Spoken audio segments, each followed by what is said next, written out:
औज़ुबिल्लाहि मिनश्शैतानिर्रजीम बिस्मिल्लाहिर्रहमानिर्रहीम। मोअज़्ज़ज़ हातिन हज़रात, जी की वैली में मैं आपको खुशामदीद कहता हूँ। आज की जो वीडियो है वो है पाकिस्तानी गवर्नमेंट स्कूल्स का तालीमी निज़ाम और उसको कैसे दुरुस्त किया जा सकता है। रात को पंजाब के वज़ीर तालीम राना सिकंदर हयात की मैंने एक वीडियो देखी, जिसमें वो काफ़ी ज़्यादा वो गवर्नमेंट टीचर्स को क्रिटिसाइज़ कर रहे थे। इसके प्राइवेट सेक्टर को सराहा रहे थे कि प्राइवेट सेक्टर 10-10 मरले में उनके स्कूल्स होते हैं, लेकिन उनकी जो तादाद देखें, मीन इनरोलमेंट और उनका रिज़ल्ट देखें, वो पंजाब गवर्नमेंट के स्कूलों से काफ़ी बेहतर होता है। और वहाँ पर जो टीचर्स काम कर रहे होते हैं वो 20-20, 25-25 हज़ार रुपये के ऊपर होते हैं, जबकि गवर्नमेंट के जो मुलाजमीन हैं वो लाखों के हिसाब से तनख्वाही ले रहे हैं, लेकिन उनकी आउटपुट नहीं है। हाँ, बात ये है कि इन सब सिनेरियोज़ को हमने देखना है और हमने ये आइडेंटिफ़ाई करना है कि गवर्नमेंट सेक्टर में कहाँ-कहाँ फ्लॉज़ हैं, कि उनको दूर किया जाए तो हम भी प्राइवेट सेक्टर से अच्छा रिज़ल्ट दे सकते हैं। तो सबसे जो पहली जो बात है वो है सिस्टम। अगर आप देखें, एक वही टीचर जो प्राइवेट सेक्टर में पढ़ा कर आया है, वही टीचर वो गवर्नमेंट सेक्टर में पढ़ा रहा है। प्राइवेट सेक्टर में उसका रिज़ल्ट बहुत अच्छा था, गवर्नमेंट सेक्टर में उसका रिज़ल्ट अच्छा नहीं है। इन सब के पीछे क्या-क्या वजूहात हैं और इस सिस्टम को हम कैसे ठीक कर सकते हैं। यहाँ पर मेरा मकसद वज़ीर तालीम को क्रिटिसाइज़ करना नहीं है, बल्कि उनको वो इन रियलिटी ग्राउंड सिचुएशन बताना और कैसे हम इस तालीमी निज़ाम को बेहतर कर सकते हैं। बात ये है कि हमने जो मुकाबला है वो पाकिस्तान के प्राइवेट सेक्टर से नहीं करना, बल्कि हमने जो कॉम्पिटिशन है हमारा, वो वर्ल्ड के साथ है। दुनिया के जो मॉडर्न ट्रेंड्स जो एजुकेशन में हैं, उनके साथ हमारा कॉम्पिटिशन है। हमने पाकिस्तानी जो स्टूडेंट्स हैं, उनको आलमी मेयार के मुताबिक बनाना है। यहाँ का एजुकेशन सिस्टम हमने आलमी मेयार से बेहतर बनाना है, ताकि हम वो पूरी दुनिया को कम्पीट कर सकें, क्योंकि हमारा जो दुश्मन इंडिया है, हमसे बहुत बड़ा रकबे के लिहाज से भी बड़ा है, पॉपुलेशन के हवाले से भी बड़ा है और अपनी वो ग्रोथ रेट के हिसाब से वो काफ़ी आगे है। सबसे पहले हम बात करते हैं जी, पहली रीज़न क्या है जिसकी वजह से हमारा जो गवर्नमेंट सेक्टर का जो रिज़ल्ट बेहतर नहीं है। उसकी सबसे पहली बात, हमारा जो टीचर है गवर्नमेंट सेक्टर का, वो प्रोफ़ेशनल नहीं है। मैं खुद भी टीचर हूँ और वो प्रोफ़ेशनल ना होने की क्या वजह है? एक सिंपल सी रीज़न बताता हूँ। एक आर्मी में एक आदमी भर्ती होता है, या वो सेकंड लेफ्टिनेंट भर्ती होता है, या वो एक सिपाही भर्ती होता है। उसकी जो ट्रेनिंग का जो ड्यूरेशन है वो 2 साल से 3 साल तक होता है। काकूल अकेडमी ईटीसी जो, इसी तरीके से पुलिस में भी ये हिसाब है। तो मुख्तलिफ महकमों में मुकम्मल पहले उनको तरबियत फ़राहम की जाती है, एक ट्रेनिंग दी जाती है, ट्रेनिंग के बाद उनको फ़ील्ड में उतारा जाता है। लेकिन जब जो हमारे जो टीचर्स भर्ती होते हैं, उनकी जो ट्रेनिंग का सेशन होता है वो 1 महीना होता है सिर्फ़, और उसमें जो जो ट्रेनर होते हैं वो सिफारशी होते हैं और ना उनको खुद आता होता है, एजुकेशन के बारे में इतना पता होता है, ना वो उनको आगे मुंतकिल कर सकते हैं, ना ही 1 महीने में आप टीचर को प्रोफ़ेशनल बना सकते हैं, ऐसा नामुमकिन है। सबसे पहली बात ये है कि आर्मी और पुलिस की तर्ज के ऊपर इनकी भी एक अकेडमी बनाई जाए। जो भी टीचर भर्ती हो, पहले उसको 2 साल उसकी जो ट्रेनिंग हो, उसको मुकम्मल एक्टिविटी बेस्ड वो सिलेबस पढ़ाया जाए और वहाँ पर उसको एक्टिविटी वो करवाई जाए कि उसको मुकम्मल एक सिलेबस से गुज़ारा जाए और बाय डूइंग मेथड के ज़रिए उनको सारा समझाया जाए और उनको ट्रेन किया जाए। जब वो मुकम्मल ट्रेन होंगे, तो वो एक परफेक्टली प्रोफ़ेशनल होंगे। जब वो फ़ील्ड में आएँगे, तो उनका जी को की जो आउटपुट होगी, वो काफ़ी ज़्यादा बेहतर होगी। क्योंकि उनको पता होगा कि कौन-कौन सी एक्टिविटीज़ है जो हमने करवानी है, कौन से डे कौन सी एक्टिविटी, कौन से सबक की कौन सी एक्टिविटी है, वो मुकम्मल करवाएँगे।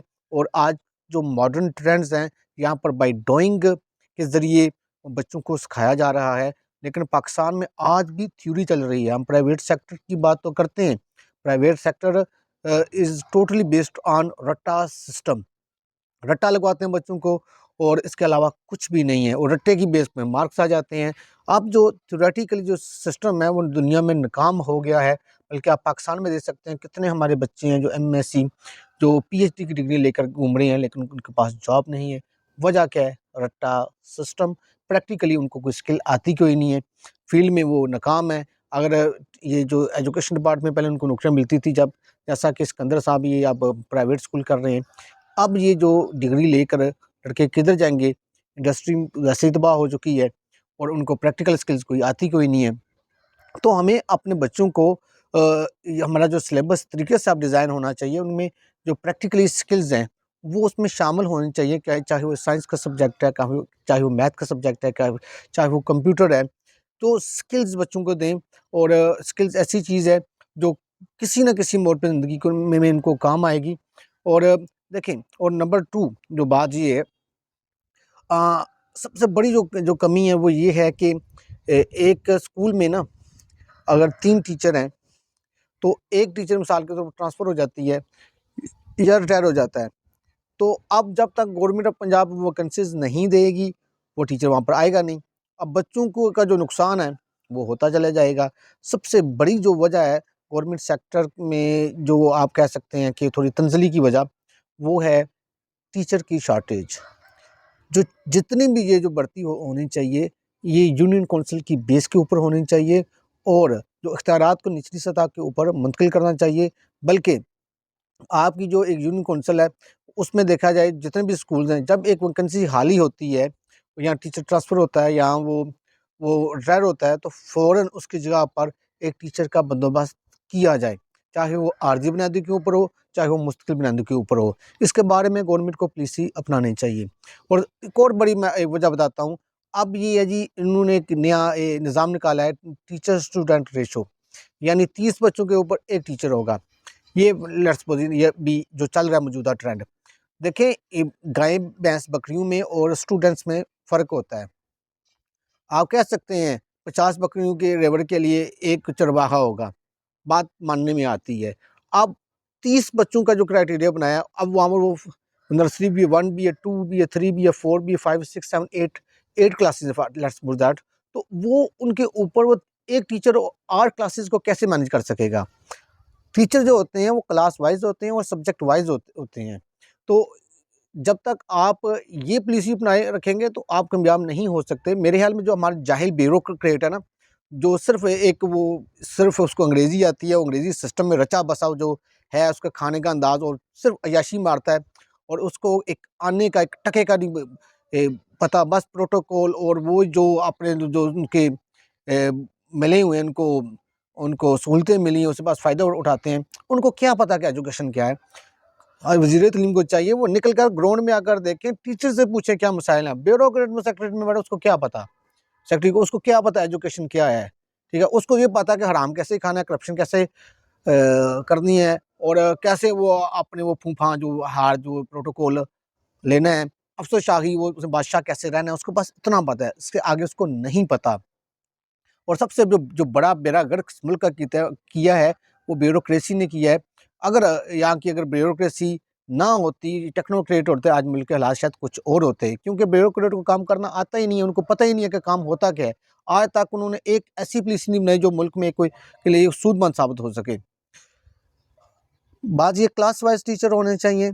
जब आपके क्लास वाइज़ टीचर होंगे, आपकी एनरोलमेंट बढ़ेगी। अब प्राइवेट सेक्टर में क्या है, बेशक वो 10-10 हज़ार पर टीचर वो रखते हैं, लेकिन हर क्लास में जो उनका एक टीचर मौजूद होता है, कोई क्लास एम्प्टी नहीं होती। अगर एक क्लास में 5 बच्चे हैं, तो उसका एक अलग टीचर होगा। कभी मल्टीग्रेड टीचिंग वहाँ पे नहीं होती, ना ही कोई मल्टीग्रेड मेरे ख़्याल में नाम की कोई चीज़ है कि मल्टीग्रेड टीचिंग करवाई जाए, ठीक है? अगर 10 बच्चे भी एक स्कूल में मौजूद हैं और 5 क्लासों के, उसको 5 टीचर होने चाहिए और मुख्तलिफ सब्जेक्ट्स के होने चाहिए, एक्सपर्ट होने चाहिए। और ये जी दूसरा प्रॉब्लम, बेशक इसको आप यूनियन काउंसिल की बेस के ऊपर आरज़ी टीचर देकर करें, इस जो प्रॉब्लम को टैकल करें। ये जब तक आप नहीं करेंगे, आपका रिज़ल्ट बेहतर नहीं हो सकता।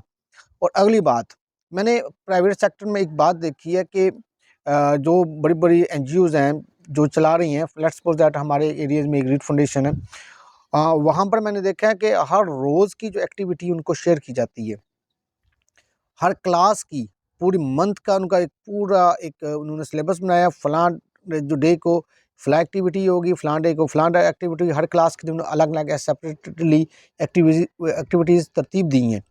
तो आपने जो असिस्टेंट एजुकेशन ऑफिसर रखे हुए हैं या डिप्टी डीओज़ रखे हुए हैं, किसके लिए रखे हुए हैं? आप उनसे एक्टिविटीज़ क्यों नहीं बनवाते?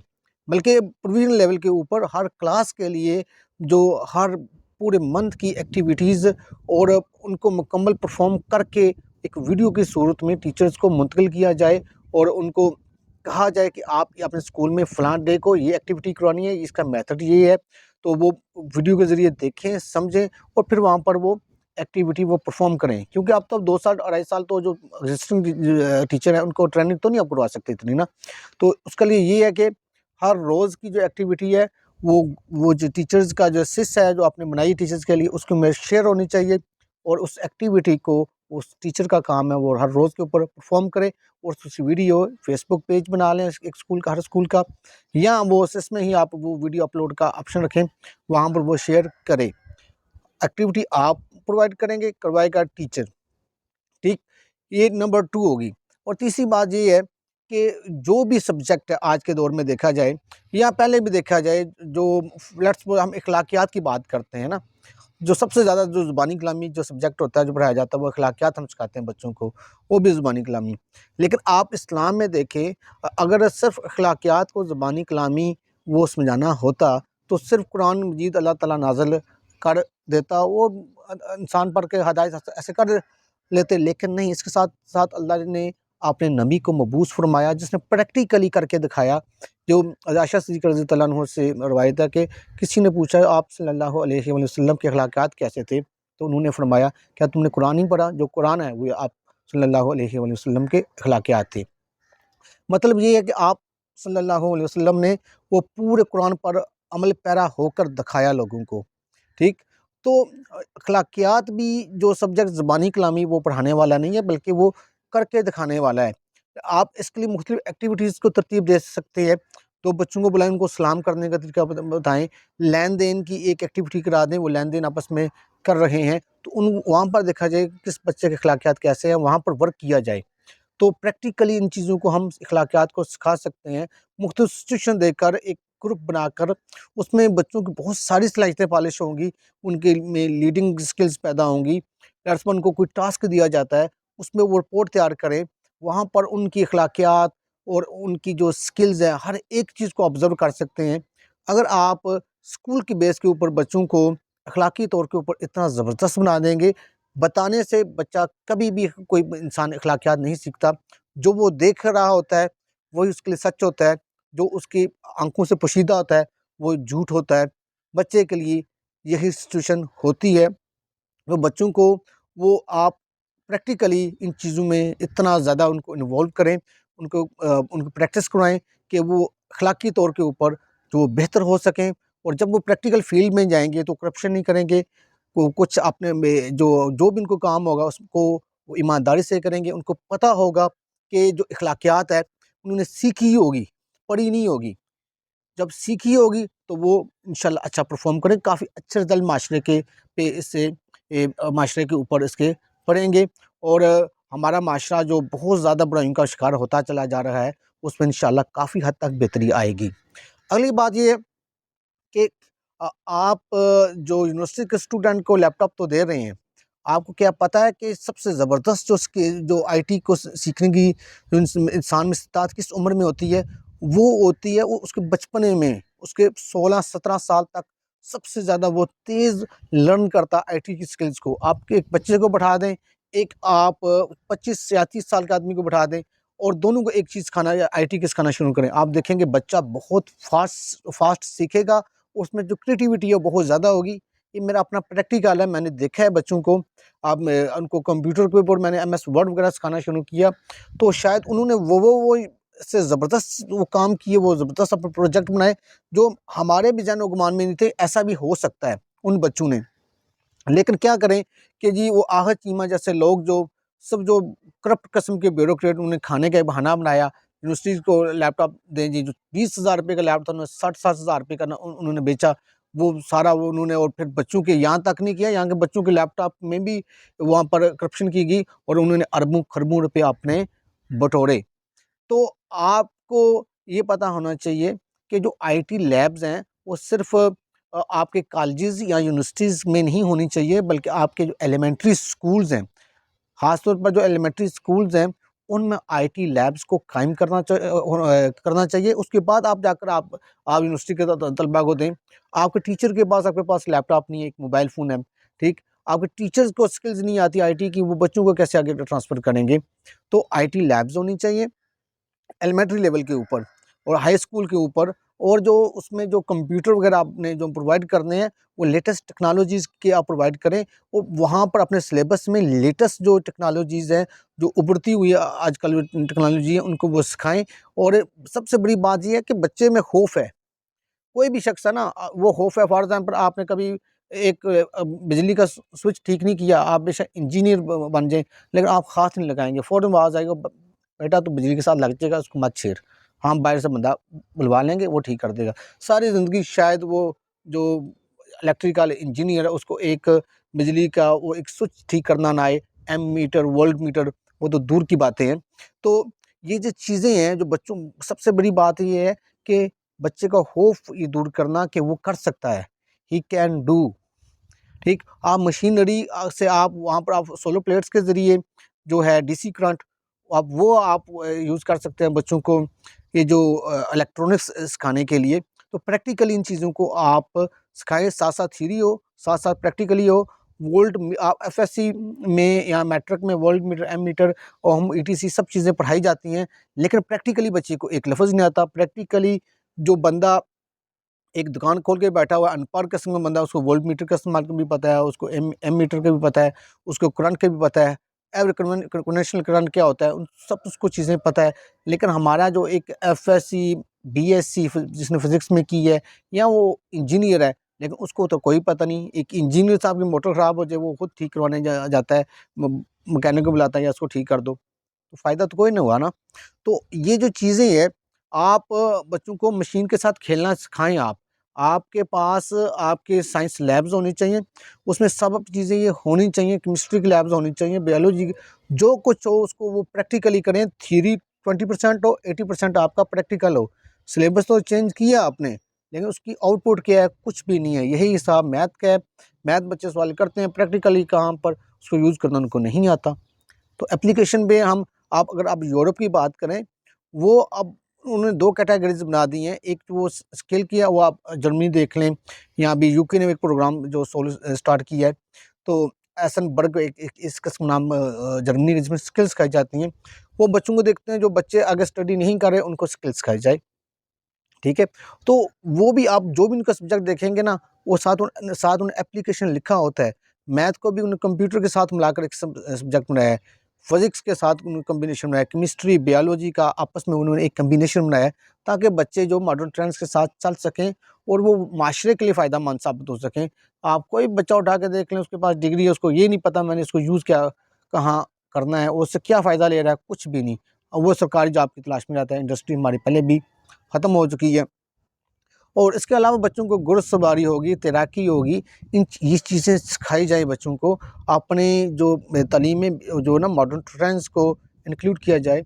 और सबसे बड़ा जो टीचर्स का जो मसला है, एक तो होगी teacher shortage, teacher retire, pension कुछ भी उसको हो जाए, तो वो उसकी जगह पर टीचर आता नहीं है। फिर आपने स्टूडेंट और टीचर इशू का ऐसा वो बनाकर ऐसा बेड़ा गर्क किया है कि उससे बच्चों की तालीम तो बहुत ज़्यादा नुकसान पड़ा है। एक स्कूल में जो एक बायोलॉजी का टीचर भी होना चाहिए, केमिस्ट्री का भी होना चाहिए, फिज़िक्स का भी होना चाहिए, लेकिन आपने सिर्फ़ एक साइंस का बनाकर आपने वहाँ पर वो बेड़ागर कर दिया, एक ही कैडर बना दिया आपने। शहबाज शरीफ की हुकूमत में उन्होंने सब्जेक्ट वाइज़ टीचर भर्ती किए थे, उस वक़्त का रिज़ल्ट देखें गवर्नमेंट सेक्टर का, आज का देखें, आपको ज़मीन आसमान का फ़र्क आएगा। शहबाज शरीफ ने वाक़ई काम एजुकेशन में किया था, और उनका ये एक्सपीरियंस था, जिसकी बुनियाद पर उन्होंने वो फिर एक ज़बरदस्त किस्म के फ़ैसले किए। और मैं ये समझता हूँ कि 2015, 16, 17 में तो एक ऐसा गवर्नमेंट के जो स्कूल्स ऐसे अप गए थे कि प्राइवेट सेक्टर बिल्कुल ख़त्म हो गया था, और उनकी एनरोलमेंट बहुत ज़्यादा ड्रॉप हुई थी। आप कहते हैं बच्चे इनरोल करो, क्वालिटी ऑफ एजुकेशन होगी तो इनरोल होगे ना। प्राइवेट सेक्टर वाले 5-5 हज़ार में रखकर टीचर वो करवा रहे हैं काम, क्योंकि उनके पास स्टाफ पूरा है, उनके पास एक मैकेनिज़्म है, उन्होंने एक इदारे को चलाना है। हमारे पास क्या है, हमारे पास एक मैकेनिज़्म नहीं है। हमें तो एक आपने तकरीर में कहा जो क्लर्क माफिया, आप देखें ना, हर चीज़ का एक हल होता है। लेट्स सपोज़ मुझे एनओसी लेना है, तो मुझे ऑनलाइन भी अप्लाई कर सकता हूँ ना, वो भी ऑनलाइन भी इशू कर सकते हैं ना। लेकिन नहीं, वो पहले दरखास्त लिखो, जाएँगे तहसील हेडक्वार्टर में जाएँगे, वहाँ पर देंगे, वो डिप्टी साहब से साइन करेंगे, वहाँ से उठाएगा वो एनओसी टीचर, वो फिर अपने जो डिस्ट्रिक्ट है वहाँ पर डीओ साहब वो है या नहीं है, ठीक है? या 2-2 3-3 चक्कर लगाने पड़ जाए, 70-80 किलोमीटर वो बेचारा तय करेगा एक एनओसी के को साइन करवाने के लिए, तो फिर कहाँ बेहतरी आएगी? ये सब ऑनलाइन होना चाहिए। और इसके बाद अकाउंट ऑफिस के मामलात ऐसे गंभीर है, इस कदर करप्शन है जिसकी इंतहा नहीं। एक टीचर रिटायर होता है, 10% वो अपनी पेंशन जो उसका टोटल हिसाब-किताब बनता है, वो उसने क्लर्क को देने होते हैं। फिर अकाउंट ऑफिस में उसको वो 1,35,40,000 रुपए आजकल रेट चल रहा है, वहाँ पर देने पड़ते हैं। फिर उसको मुख्तलिफ जहाँ-जहाँ उसने स्कूल्स में ड्यूटी की होती है, वहाँ पे जाना पड़ता है।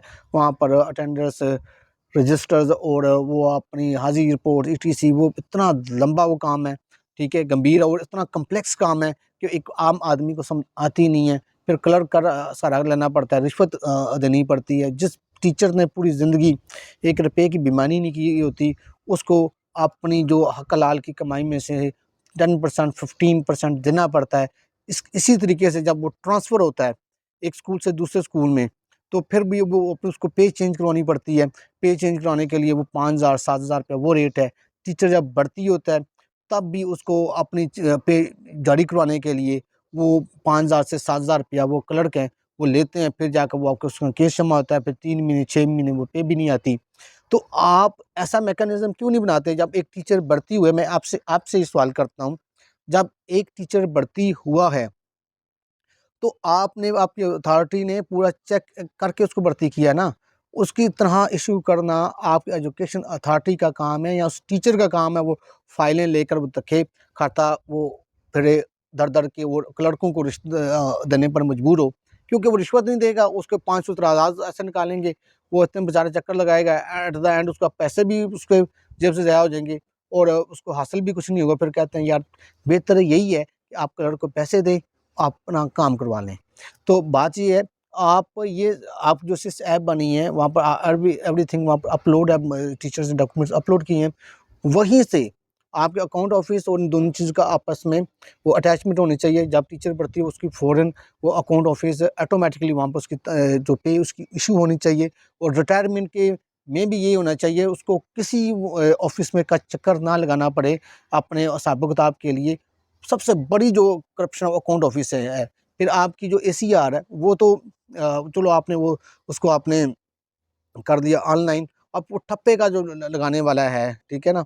वो भी वो 500 हज़ार रुपया उसका रेट है। तो इन चीज़ों में क्या रखा है? आप ऑनलाइन सिस्टम करें, ठीक है? वो आपका ऑटोमैटिकली हो जाए। आप जब एक स्कूल से दूसरे स्कूल में ट्रांसफ़र होते हैं, आपके जो डीडीओ अगर चेंज होता है, तो वो ऑटोमैटिकली उसी में ऑप्शन हो, वहीं पर हो कि आपके पे भी खुद ब खुद चेंज हो जाए। दूसरे अकाउंट में ट्रांसफ़र हो जाए।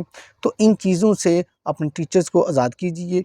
जो आज तक अकाउंट ऑफिस के मामले में ना किसी टीचर यूनियन ने, ना किसी गवर्नमेंट ने कोई इक़दाम किया है, बिल्कुल नहीं किया। और ये लाखों और करोड़ों रुपए की कि हर रोज़ जो अकाउंट ऑफिस वाले करप्शन करते हैं इस सिस्टम को, कभी भी ब्यूरोक्रेट ठीक नहीं करेगा, क्योंकि ब्यूरोक्रेट के अपने मफादात हैं। वो अपने आप को देखता है कि मेरी ज़ात पर कोई असर ना आए, मुझे काम ना करना पड़े, मैं इसी दफ़्तर से बाहर ना जाऊँ। आप ये छोटी-सी मिसाल द द देता हूँ इनकी कारकर्दगी की। आप फ़ॉरेन ऑफ़िस जाएँ, आपने डॉक्यूमेंट्स अटेस्ट करवाने हैं, आपको लंबी-लंबी लाइनें नज़र आएँगी और लोग वहाँ पर भी एजेंट माफ़िया होगा, पासपोर्ट ऑफ़िस में ये होगा। ये नहीं कहते कि हम 4 बंदे बढ़ा दें, चलो आप अपोस्टाइल या वैसे आप वो अटेस्टेशन की हम फ्री में करते हैं, तो आप कुछ फ़ीस रख दें, लेकिन वो अमला बढ़ा दें ताकि लोगों को आसानी हो, वो और लोगों का काम जो वो जल्दी हो जाए। लेकिन नहीं हमें ठीक करना, क्योंकि ब्यूरोक्रेट कभी दफ़्तर से निकला है ही नहीं है ना। वो एक अंग्रेज़ की सोच से बाहर निकला ही नहीं है, वो ईस्ट इंडिया की कंपनी की जो सोच देकर गई थी, आज वो उसी सोच के ऊपर, उसी फ़िक्र के ऊपर हमारी ब्यूरोक्रेसी, हमारी गवर्नमेंट और हमारा सिस्टम काम कर रहा है। दुनिया बदल चुकी है, आईटी का दौर है। अपने आप को आईटी और दुनिया के जो मॉडर्न ट्रेंड्स हैं, उसके मुताबिक जो कौमें नहीं डालेंगी, वो पीछे रह जाएँगी। और यही पाकिस्तान का हिसाब है और यही पाकिस्तान के एजुकेशन सेक्टर का काम है। आप ब्लेम मत करें, आप इस सिस्टम को ठीक करें। सिस्टम ठीक होगा, तो ये मुल्क ठीक होगा। अगर आपका एजुकेशन सिस्टम ठीक ना हुआ, तो अगर आपका नज़रिया पाकिस्तान यहाँ पर मजबूत ना हुआ तो ये कौम जैसे अभी बहुत ज़्यादा पंजाबी, सिंधी, बलोची, पठान में एक तफरीक पैदा हो गई है, ये खलीज बढ़ती जाएगी और इसका जो रिज़ल्ट हैं वो पाकिस्तान के लिए और यहाँ के मुसलमानों के लिए अच्छे साबित नहीं होंगे। वमा इल्लल बलागुल मुबीन।